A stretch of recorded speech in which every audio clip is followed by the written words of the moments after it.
Welcome to the Steve and Bethany podcast. It's your weekly dose of hope, encouragement, and a whole lot of fun. All right, let's get to it. It's episode 5. All right, welcome into the Steve and Bethany Hopecast. We are glad that you're here, and as we're taping this is on a Monday. And so last night, as we're coming home from church, my family and I just had this discussion about perfectionism. Okay. I don't know how we got on the topic, but we started talking about it, and I was really surprised at some of their answers and some of the things they brought up and some points that I never really thought about. So I thought, this will be a great podcast. I immediately texted you and you said? I said, sounds good. I think I just sent back a thumbs up, maybe. No, you was like, this is relatable. You were all excited. Oh, I forgot what I texted you. Did I actually say that? Yes, you were excited about it, more so than the thumbs Sorry. up. No, see, here's the thing. You were texting me, and I was in the middle of my nephew's birthday party. And so Which we'll talk about later. Yes, so I was under the table trying not to look like antisocial and on my phone, trying to celebrate my nephew. So I was a little distracted. Okay, here's one of the things my wife talks about with perfectionism. Yeah. Because she thinks, just generally speaking, that it's harder on women, on girls, thinking that they have to people please, they have to be everything to everybody. So as the female on this program, what do you think? I think I would agree. I think perfectionism probably manifests itself differently in men and women. I think maybe for men, and you could agree or disagree, but maybe the pressure from work, like having to perform and having to provide, and kind of like the pressure of that, especially if the male is the sole breadwinner, like if his wife isn't working, and there's kind of that additional pressure. And I think women that are the sole breadwinners for their family, they probably feel the same thing. Just from my experience, I think that's probably true. It's hard to say no or say like, I can't handle that right now, because at least how I'm wired, my natural tendency is to be like, sure, I can take that on. Sure. You know, my day's not too full to handle that. And then I'll inevitably find myself trying to spin all of these different plates, and I just get super overwhelmed because you are a people pleaser. Oh yeah. Well, and I hate feeling like I've let somebody down, or feeling like, okay, do they think I don't like them because I said no, or do they feel a certain way? And I worry about what they're thinking. And so I just kind of, okay, I guess that's just going to get added to the to-do list. And I kind of, I don't know, get overwhelmed in that way. See, I think my wife is a lot like that, what you're saying too, because she takes on things like that. And I can't tell you how many times she'll be in the middle of something going, what did I get myself into? How did I do this? Yeah. Do you relate to that? Oh, totally. And here's the thing. I want to do all those things. Right. It's not that I get signed up for things that I have no interest in. All of the options in front of me that I have to do, they all sound super fun. And so I have the desire to get everything done, but just realistically, my days are only so long.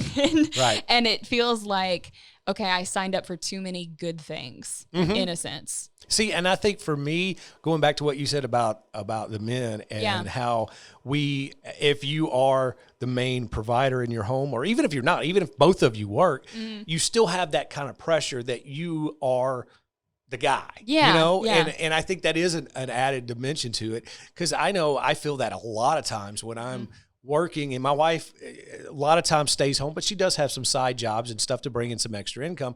But I do feel that stress. I feel that putting pressure on myself to make sure that I get as much done as I can. And sometimes that goes to being, well, I want to take on extra responsibility at work to pick up extra hours, or maybe it's another little job that I can do to pick up some extra money that way. And then that winds up, kind of sacrificing time with the family, right, and that kind of thing. Yeah. But it's all done in a the intentions are good. Yeah. The intentions are really good, but I think you have to guard against that, because, and I'm not a very good, I don't do very well at this. I mean, I struggle with this a lot, and I look at other people and I think, how are they getting it all done? How and I guess maybe from a guy's perspective too, I look at my life and I say, okay, I'm 45 years old, and I look at people, my peers, I'm like, look how far they are in their career.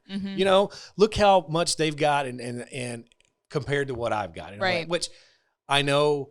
You have no idea what their life is like. It's just on the outside. But you're looking at it in a sense like through an Instagram filter. Right. It looks really nice on the outside. Absolutely. And here I am. I've got my family of 5, and we're sometimes struggling to make ends meet and the whole thing. And you want to be that guy. You want to be the one that they turn to and say, this is Dad's going to take care of this. Right. And a lot of times they expect you to, and that's fine. And I know it can be just as hard on like single moms, doing the same thing. Right.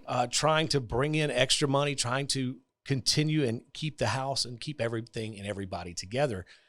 Go ahead. Yeah, I was going to say, I think too, a season in my life where I think I felt that pressure most distinctly and most clearly was right after, or kind of maybe right before I got married, just around that time, like when we'd only been married a couple months, because I felt this pressure of, okay, I've never been a wife before, obviously. Am I going to do okay at this? Not that there's any rule book that I had to follow, but I think in my mind, I had, the examples of women that I look up to that have just done a great job of caring for their husbands and caring for the home and, managing a career and managing kids and all this stuff. And I thought, am I ever going to be able to do that? Because I'm coming into it so new, looking at the apartment and thinking, okay, this is mine to clean now. And right. I have to cook for another person now. And I have to think about this other person's needs and, what would they go, like to go do? It's not just about me now, and kind of trying to balance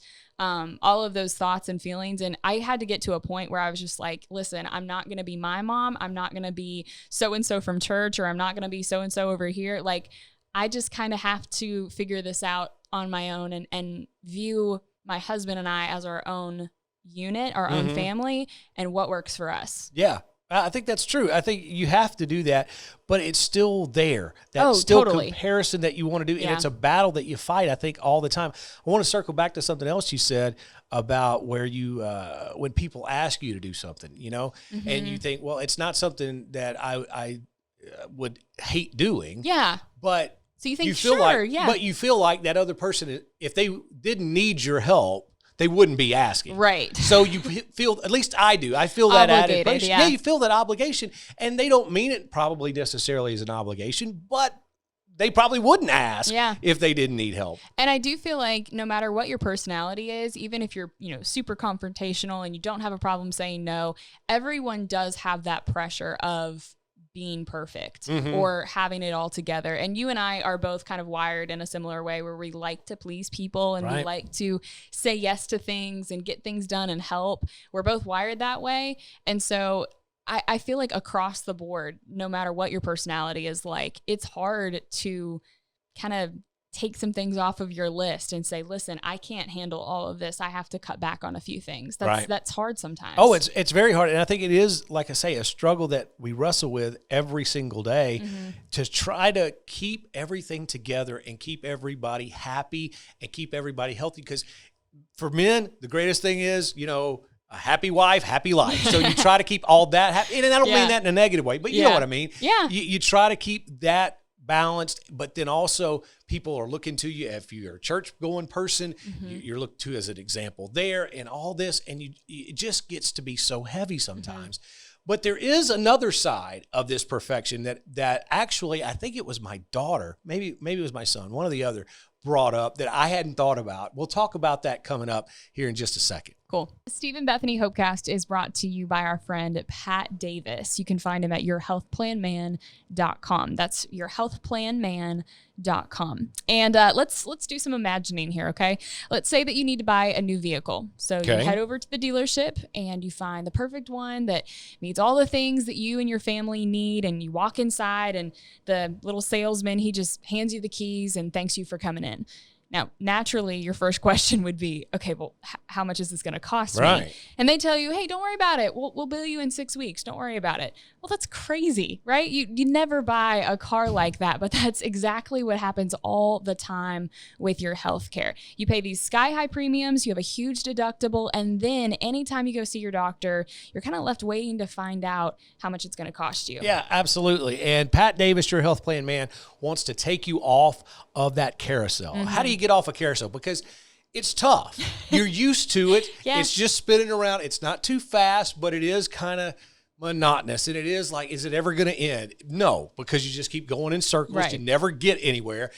and you think, well, if I jump off, it's going to hurt. Well, it's not. Pat Davis, yourhealthplanman.com, wants to give you back control of your health care. And the way he does that is by signing you up to let the health insurance people pay the money first before you have to have anything out of pocket. Which makes sense. I mean, that's the most logical thing, but that's not how most healthcare programs work. That's right. And for you to get off the carousel, you have to just jump off. You have to take the courage to say, I want to change this. I'm tired of spinning in circles and paying a fortune in premiums and paying a fortune in deductibles and then having to still pay when I go to the doctor. Right. It's crazy.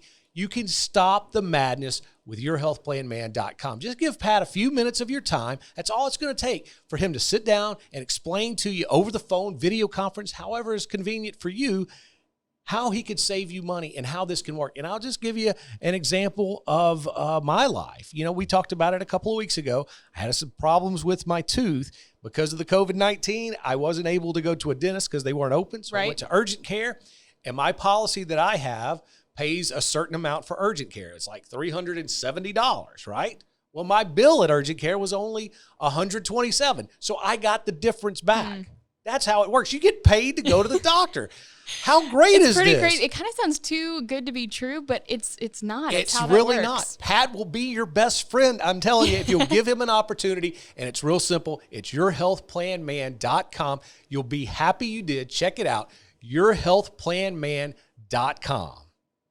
Okay, so we were talking all about perfectionism today, and earlier we were saying about, the different traps that we can find ourselves in, how it's easy to feel overwhelmed and feel like you have to say yes to everything and please everyone. And you and I have both found ourselves there every now and then. But your son, I think you were saying last night, kind of brought up a point about perfectionism that you hadn't necessarily thought of before. Yeah. Prior to going to church and having this conversation, we were watching ESPN together. And I don't know if anybody keeps up with what's going on ESPN right now, but Michael Jordan has had this series of documentaries called The Last Dance. It's about his last season in the NBA and how incredibly talented and gifted he is, but also what kind of a tyrant he was, as far as demanding perfection over people. And my son said, that happens a lot when people demand perfection out of others.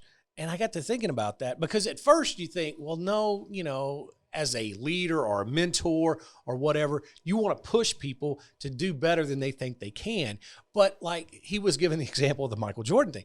There's only one Michael Jordan. Right. And nobody is ever going to be able to be as good a basketball player as Michael Jordan is. Yeah. Not anybody else on that Bulls team, not anybody now, not anybody before. He was just the best ever. Yeah. And having people live up to our expectations is an area of perfectionism I never thought about before. Yeah, I wouldn't think about that either. Kind of like where does it cross the line of just wanting to push people and wanting to be like, hey, come on, and kind of some tough love almost.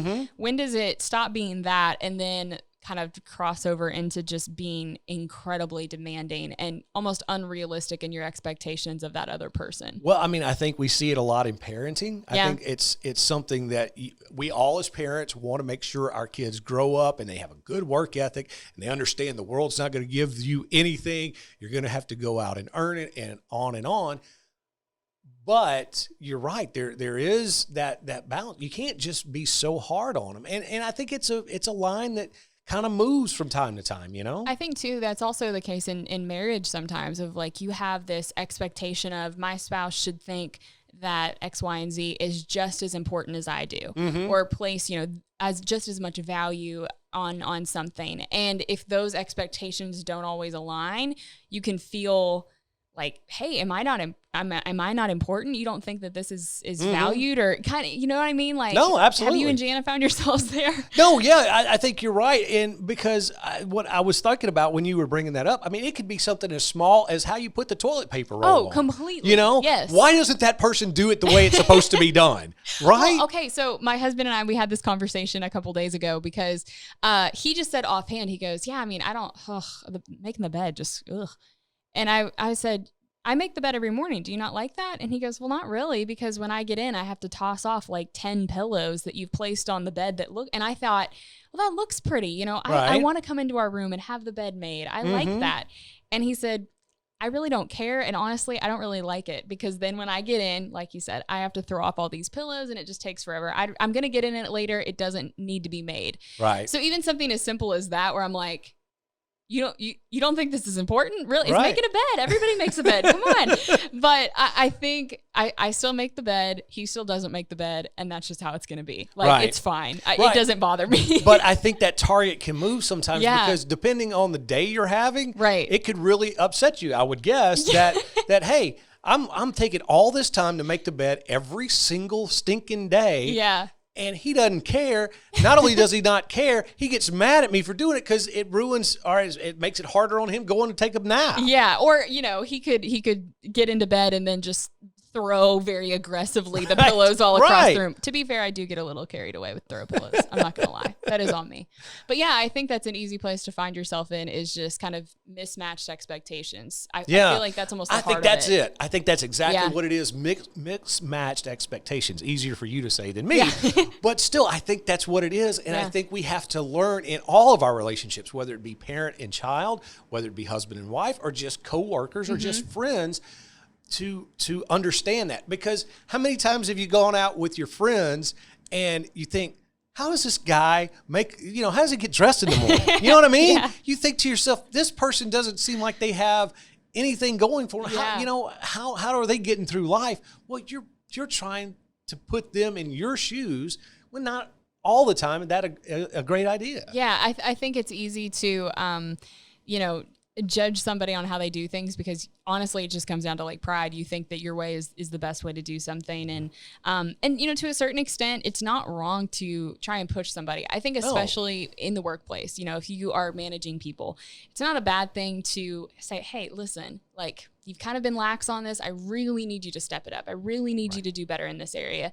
That's not a bad thing. That's just being a good manager. But when it does cross the line into just demanding something that maybe they're not capable of producing, I think that's when it can get a little extreme. Yeah, I think so too. And I think the key is not only in just a boss-employee relationship, but really in all of them is to always realize, okay, here's what we need to work on. Here's what we got to push. But also, hey, where's the good? Right. And balance it out so that mixed match is more matched. Right, exactly. So those expectations are there. Point out something good. Point out a strength and say, hey, I really appreciate you doing this, but let's work on this. Right. I think is a good way to handle all relationships. As we've been talking, I was thinking about the first chapter of Galatians. I think it's verse 10, I want to say, that's talking about, am I working for the approval of man or of God? Mm-hmm. And I think, in the context of that little passage, it's more about sharing the gospel with people and what they might think of you. But I think that can be applied to a lot of different scenarios of, am I at this job, or am I taking on this position, or am I a part of this group or this club or this activity for the approval of other people? What are my motivations? Oh, that's right. Is it more about me, or is it more of how can Christ be shown through me in this scenario? Mm-hmm. Am I working so that the gospel may be shared and that people may come to know Christ? Is that my motivation? Or is it more of, this will look really good on my Instagram feed, or this will look really good for my kids? They'll really be seen as prestigious, or kind of fill in the blank. Well, yeah, and I think not necessarily those are the negative reasons for it. I think just a lot of times,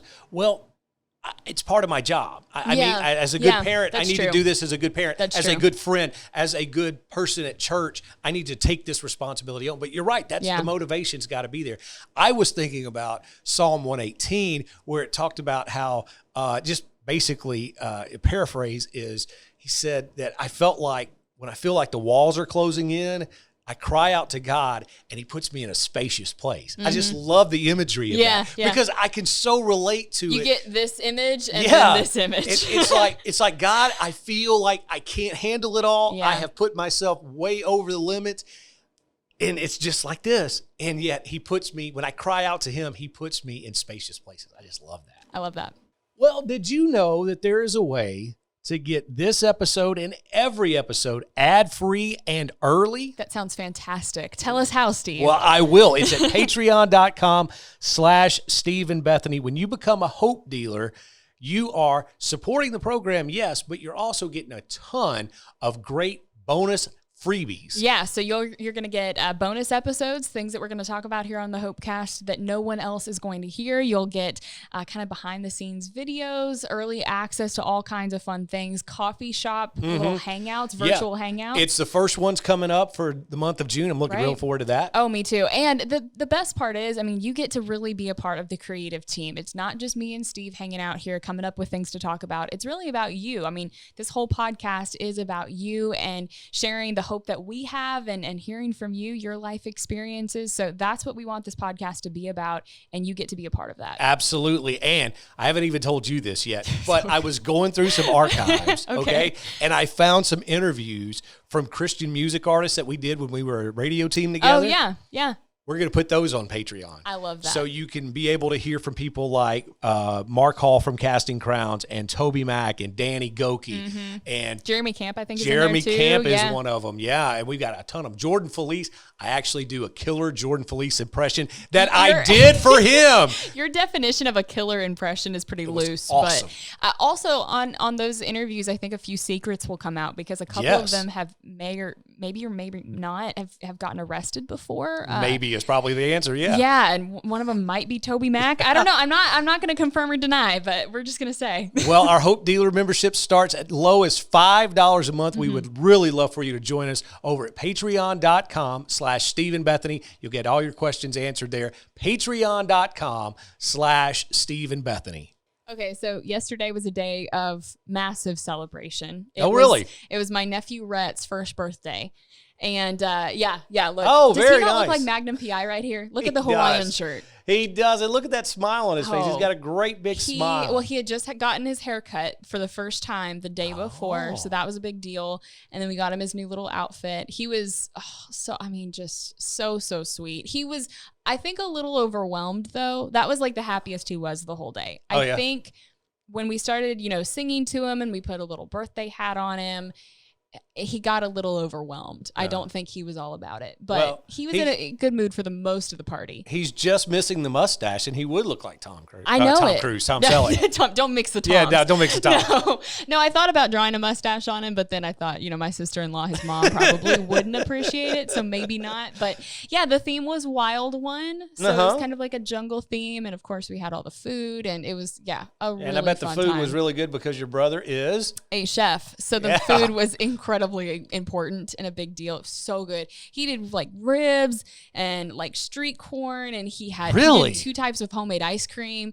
I'm just assuming my invitation got lost in the mail. I did. I don't know what happened there. Yeah, it's pretty strange. Very disappointing. I'm gonna get unhealthy with them living with us. Yeah, that's right. It's not good. This is the family members that are living with you right now. Right. Yeah. So they've been with us for almost 2 weeks now. I think my brother and my sister-in-law, and then my little nephew there. They've been living with us for about 2 weeks now, and my brother has been cooking for us pretty much every night, and so it's not going to be good. I don't think I'll be able to button my pants here in a few weeks. Well, and not only did you have little Rhett, who I guess in the family's the first grandbaby and the whole thing. So that's really fun. But your sister just had a birthday too, I saw. Well, yeah. So it's a whole week of celebration in our house. So my sister is first. She's on June 5th. My parents' anniversary. That's what another one I was going to bring up. On June 6th. And then Rhett, his birthday is on June 7th. And then my brother's birthday, June 8th. Wow. So 4 right in a row. That is like. I was talking to my husband though. I said, we have to time it now with our kids. We have to continue the tradition, like the 9th, the 10th, the 11th. We have to just keep it going. Wow. Yeah. I mean, it sounds like those old school parties you hear in the Bible where they start like, for 3 months and go, That's basically what my family's doing. Right. Yeah. Everybody, it's party time. I realized this though about myself since having my nephew so close. It's so easy to spend money on him. Like that Hawaiian shirt, that was my idea. Yeah. I was just in Target with my sister-in-law and I said, buy it. Like, I don't care how much it costs. Let's buy it.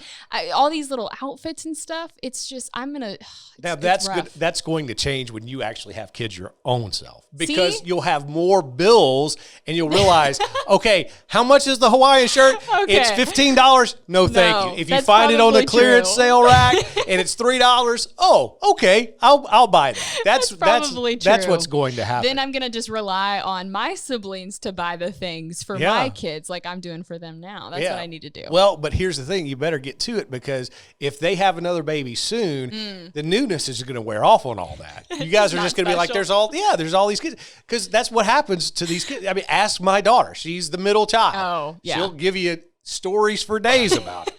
So it's probably true. So yeah, well, I know it's true. Yeah. So before we get out of here, we got something really cool we want to engage with you about. We're always trying to find new and different ways so that we can bring this community together. Yeah, and just kind of share more life stories and hear from you in a little bit more tangible way. Yeah. So we've got a brand new way set up. You want to do the honors?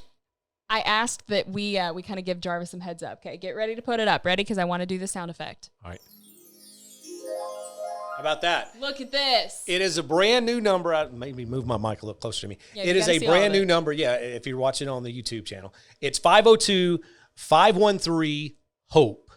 502-513-HOPE. We need to get little pointers so we can point to each number. You've been asking for that. We'll have to put that in the budget. I would like that. So what you call there is, and leave us your feedback. You can do that right now. You can do that anytime. We'll have the number ready for you. It'll be recorded. And then you may even get your call put on the radio on the podcast. Yeah. I'm so used to working in radio. But you'll get your voice on the air as soon as next week, if you want to do it like right now. Yeah. Because we want to really interact with you. We want you to hear your thoughts. What was your thoughts about what we said about perfectionism? And maybe you have something different.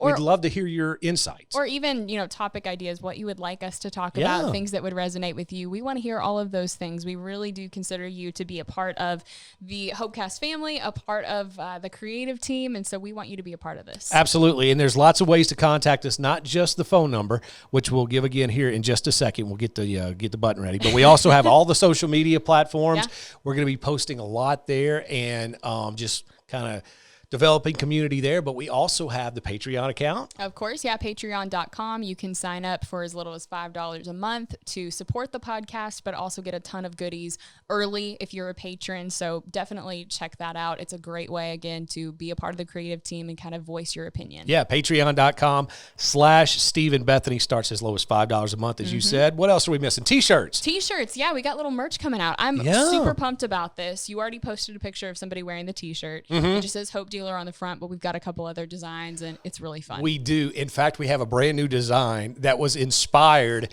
by my future nephew-in-law, I guess is what he is. He's going to marry my niece in like a month. Yeah. So nephew-in-law, who is a parole officer. I was going to say patrol, but it's parole officer. And he said, I would wear a shirt that says Slinging Hope. And Is this bad? I don't think so. I think it's great.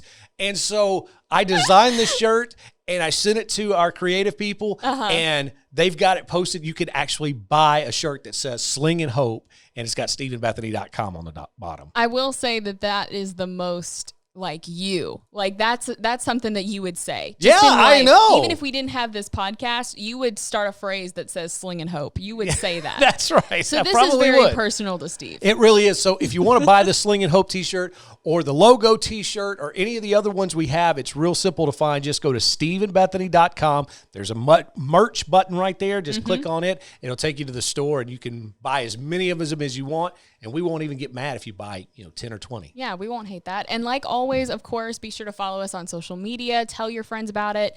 Leave us a 5-star review. Subscribe. I'm glad you said that because sometimes you hear people say that and you think, oh, well, okay, whatever. But it really does help us get noticed. It really helps the podcast grow. If you will do that, leave us a review and leave us a 5-star. It will move us up the charts and help us grow and get bigger and bigger because that's what the goal is. We want to bring this message of hope to everybody, as many people as possible. Do we need to throw the phone number up one more time? I think let's throw the phone number up one more time. I'll sit back so the Twitter and folks on YouTube can see. 502-513-HOPE. 502-513-HOPE is the number. Leave us a voicemail and we'll maybe play it on the air. Yes, we absolutely will. All right, I think we're done, right? Does that conclude episode 5? I think it does. All right. Well, thanks for listening, guys. Steve, you have to give your send off. Absolutely. Good night, Olive Branch. There we go.